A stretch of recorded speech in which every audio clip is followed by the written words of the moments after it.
Olá, Gil aqui. Em ocasião de Páscoa, né, que é uma passagem de renovação, tem sempre o sentido de renovação na liturgia católica, eu vou ler duas questões aqui de São Tomás de Aquino.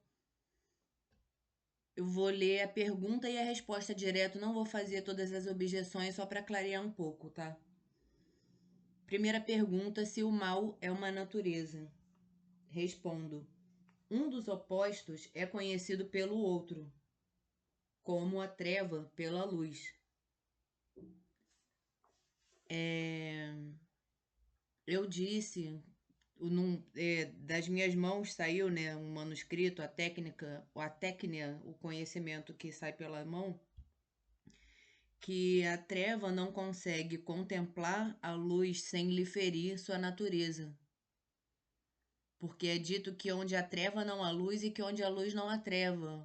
Mas, na escritura, e nós assim podemos observar, os luminares do céu foram criados no terceiro dia. Então, em meio à treva do céu, tem os luminares, que são as estrelas e a lua, certo? Muito bem. A pergunta é: o mal é uma natureza? Respondo, São Tomás. Um dos opostos é conhecido pelo outro, como a treva pela luz. Por isso, para conhecer o que é mal, é preciso saber a razão do bem. Ora, dissemos acima que o bem é tudo o que é desejável. Assim, como toda a natureza deseja seu ser e sua perfeição, é preciso dizer que o ser e a perfeição de toda a natureza têm razão de bondade. Não há males que vêm para o bem, então a bondade vai ser dita.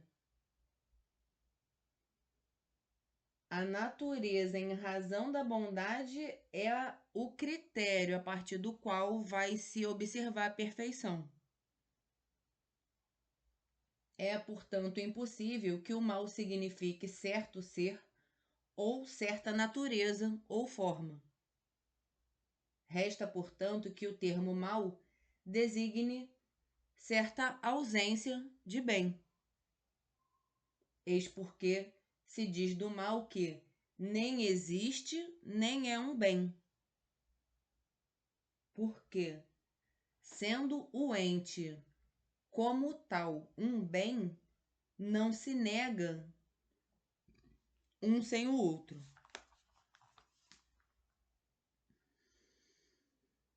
Essa é a questão 48,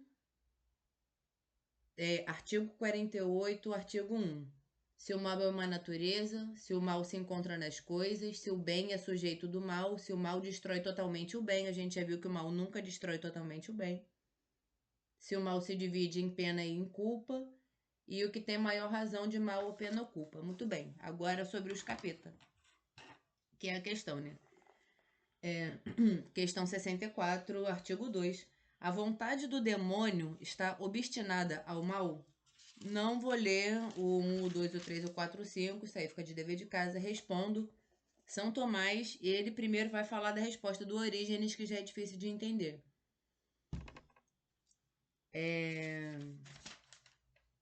A vontade do demônio está obstinada ao mal? Orígenes afirmou que a vontade de toda criatura, devido ao livre-arbítrio, pode inclinar-se ou para o bem ou para o mal, excetuada a alma de Cristo por causa da união do Verbo. Então, Orígenes está falando: a vontade de toda criatura, devido ao livre-arbítrio, pode se inclinar ou para o mal ou para o bem, menos a vontade do Cristo por causa da união do Verbo. Mas essa posição nega a verdade da bem-aventurança em relação aos anjos e homens santos, porque a imutabilidade, a constância, a estabilidade, porque a imutabilidade tem que voltar no latim para ler, isso aqui não tem jeito. Essa posição nega a verdade da bem-aventurança em relação aos anjos e homens santos, porque a imutabilidade para sempre pertence à razão da verdadeira bem-aventurança. Por esse motivo, a bem-aventurança é chamada vida eterna. Quando se obstina a agir na bondade, a isso é chamado vida eterna. Essa tese é contrária também ao testemunho da Escritura Sagrada. Senão também a gente pararia de aprender. Quando nos afirma no Evangelho de Mateus que os demônios e os homens maus são levados para o suplício eterno, os bons para a vida eterna. Por isso, a afirmação de Orígenes deve-se julgar falsa. Deve-se crer firmemente, segundo a fé católica, que a vontade dos anjos bons foi confirmada no bem, e a vontade dos demônios obstinada no mal. É preciso buscar a causa dessa obstinação, não na gravidade da culpa, mas na condição do estado natural. Um anjo não tem livre-arbítrio. A queda do anjo acontece no momento que ele decide ter livre-arbítrio. Então, um demônio que decide se amofinar, né, para tentar o juízo de uma pessoa, para tentar o livre-arbítrio de uma pessoa, isso é uma obstinação, mas não é necessariamente uma natureza malévola. Eu costumo brincar, vou falar só dentro da liturgia católica, embora eu tenha sim amor pelos orixás. Exu, capeta e demônio não são a mesma coisa, mas eu tô falando dentro da liturgia católica. Amar capeta é ótimo. É o chefe da tropa, é para onde tu devolve aquela alma que tá te atazanando. Vem um homem mau na sua direção. O que você quer fazer com ele? Você quer voltar para sua bem-aventurança. Isso é normal. Não vou nem dizer que é natural, mas isso é normal. Você pega o homem ruim que veio na sua direção, sabe-se lá por qual motivo, e muitas vezes é melhor não sabê-lo, e bota ele na mão do capeta de onde ele veio. Isso é um serviço católico, a rigor. Demoninho é outra coisa, né? Demoninho é outro negócio. Isso aí a gente exorciza, né? Que vontade é uma coisa que dá e passa. Mas capeta, chefe de tropa, é muito importante dentro da liturgia católica e a gente não discute isso, não. É preciso buscar a causa dessa obstinação não na gravidade da culpa, mas na condição do estado natural. Diz Damasceno que a morte é para os homens o que a queda foi para os anjos. A morte aqui é como a morte de Jesus. Primeiro tu morre, para depois tu ser ressuscitado. Mas também depois que tu foi ressuscitado, tu não tem como tu não fingir que morreu. É evidente que, para os homens, todos os pecados mortais, sejam eles grandes ou pequenos, são perdoáveis antes da morte. Mas, depois da morte, tornam-se imperdoáveis para sempre. Portanto, para buscar a causa de tal obstinação, deve-se considerar que as potências apetitivas estão em relação às cognoscitivas que as movem, como o que é movido ao motor, né? Tem um conhecimento prévio que move as causas apetitivas. As potências cognoscitivas movem as potências apetitivas,